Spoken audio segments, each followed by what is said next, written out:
Welcome to DNS news channel. So మొత్తానికైతే నిన్న కేంద్ర ప్రభుత్వం ఎవరెవరికి పద్మభూషణ్ ప్రకటించిందో సో చూద్దాం ఒకసారి. ఇగో 131 మందికి పద్మ అవార్డులు గణతంత్ర దినోత్సవం సందర్భంగా ప్రకటించిన కేంద్రం 5గురికి పద్మవిభూషణ్, 13 మందికి పద్మభూషణ్, 113 మందికి పద్మశ్రీ, 11 మంది తెలుగు వారికి పురస్కారాలు. సో మొత్తానికైతే కేంద్ర ప్రభుత్వం ఈ పద్మశ్రీ, పద్మవిభూషణ్, ఈ ఏవైతే అశోక చక్ర ఇలాంటి వీటిల్లో పక్షపాతం అనేది చాలా క్లియర్ గా కనబడుతుంది. ఇప్పుడు బీజేపీ పార్టీ కాదు, భారతదేశంలో గత 40-50 సంవత్సరాల నుంచి ఏ ప్రభుత్వం అధికారంలో ఉన్నా కూడా ఒక కామన్ మ్యాన్ అనేది ఇక్కడ న్యాయం అనేది జరుగుతలేదు. నేను అడుగుతా ఉన్నా, గతంలో ఒకసారి పుష్ప 2, పుష్ప సినిమాకేమో నేషనల్ అవార్డు వచ్చినాయి.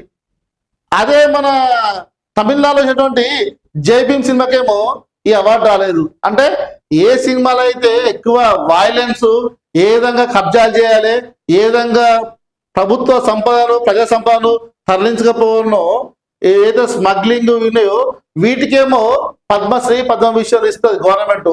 అంటే మంచి చేసే వారిని మాత్రం గవర్నమెంట్ పక్కబెట్టి ఇటువంటి వాటిని ఎంకరేజ్ చేస్తే ఇక కేంద్ర ప్రభుత్వం అనేది ఏ మెసేజ్ ఇస్తుంది అనేది మీరే తెలంగాణ రాష్ట్ర ప్రజలు ఒకసారి ఆలోచించుకోవాలి. నేను చెప్తా ఉన్నా, నేను అడుగుతా ఉన్నా, పద్మశ్రీ, పద్మభూషణ్ కు అసలైన అర్హులు ఎవరు? సినిమా ఇండస్ట్రీలో ఉన్న వాళ్ళు ఒక్కొక్కరు 100 కోట్లు, 1000 కోట్లు, 1,00,000 కోట్లు సంపాదించారు. వాళ్ళకి ఎందుకంటే పద్మశ్రీ, పద్మభూషణ్? ఇప్పుడు దేశానికి అన్నం పెడుతున్న ఏ ఒక్క రైతు కన్నా మీరు పద్మశ్రీ ఇచ్చిర్రా? దేశాన్ని కాపాడుతున్న కంటి మీద కునుకు లేకుండా -డిగ్రీలో ఉన్నటువంటి చలిలో కూడా దేశానికి సేవ చేసినటువంటి ఎంతమంది సైనికులకు మీరు పద్మశ్రీ ఇచ్చారు, పద్మభూషణ్ ఇచ్చారు మీరు.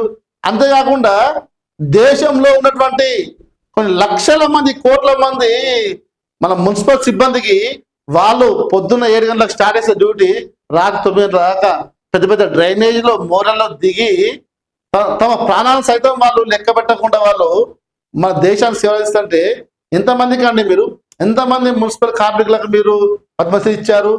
అదే కాకుండా ఈ రోజు దేశానికి అన్నం పెడతామంటే ఏదైతే రైతన్నుడో ఆ రైతన్నకు వెన్నుతన్నుగా ఉన్నటువంటి ఏఈఓలకు కానీ, ఏఓలకు కానీ ఎంతమందికి అండి మీరు ఇచ్చింది? నేను ఒకటి అడుగుతా ఉన్నా, నేను ఒకటి ఈ సందర్భం కూడా చెప్తున్నా, భారతదేశం అనేది ఇటువంటి పద్మశ్రీ కానీ ఇటువంటి కేంద్ర పురస్కారాలు నెక్స్ట్ టైం ప్రకటించే ముందు కొన్ని అంశాలు పరిగణన తీసుకోవాలి. ఏవి? దేశానికి అన్నం పెడుతున్నారు, దేశాన్ని కాపాడుతున్నారు, మన దేశం అనేది క్లీన్ అండ్ గ్రీన్ గా ఉండడానికి సేవ చేస్తున్నవారు. ఇటువంటి అంశాల మీద మీరు ఇంకా దాంతోపాటు దేశంలో ఇప్పుడు తెలంగాణ రాష్ట్రంలో కానీ భారతదేశంలో కానీ కొన్ని వేల కంపెనీలు వచ్చి, 1,00,000 కంపెనీలు వచ్చినాయి. ఎందుకు? ప్రజారోగ్యాన్ని దెబ్బతీయడానికి, ప్రజలకు బీపీ, షుగర్ రావడానికి ఎన్నో పుట్టగొడుగుల్లాగా 1,00,000 పెస్టిసైడ్ కంపెనీలు వెలిసినాయి. వీటిపై నియంత్రణ ఎటుపోయింది? వీటిపై నియంత్రణ లేదు. మన తాతలు, ముత్తాతలు వాళ్ళు 100 సంవత్సరాలు బతికిర్రు. వాళ్ళు తిన్నటువంటి ఫుడ్ వేరు, మనం తినే ఫుడ్ వేరు. సో ఏంటంటే భారతదేశం మళ్ళొకసారి కేంద్ర రాష్ట్ర ప్రభుత్వాలు మళ్ళొకసారి బ్యాక్ వెళ్ళాలి.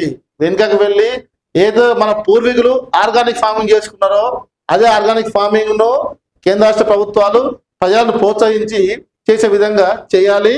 ది ఆర్గానిక్ ఫార్మింగ్ కోసము ఎవరైనా తన జీవితాన్ని పణంగా పెట్టి ప్రజలకు సర్వీస్ చేస్తారో అటువంటి వ్యక్తులకు మీరు పద్మశ్రీ ఇవ్వాలని కూడా ఈ సందర్భంగా మేము తెలియజేస్తున్నాం.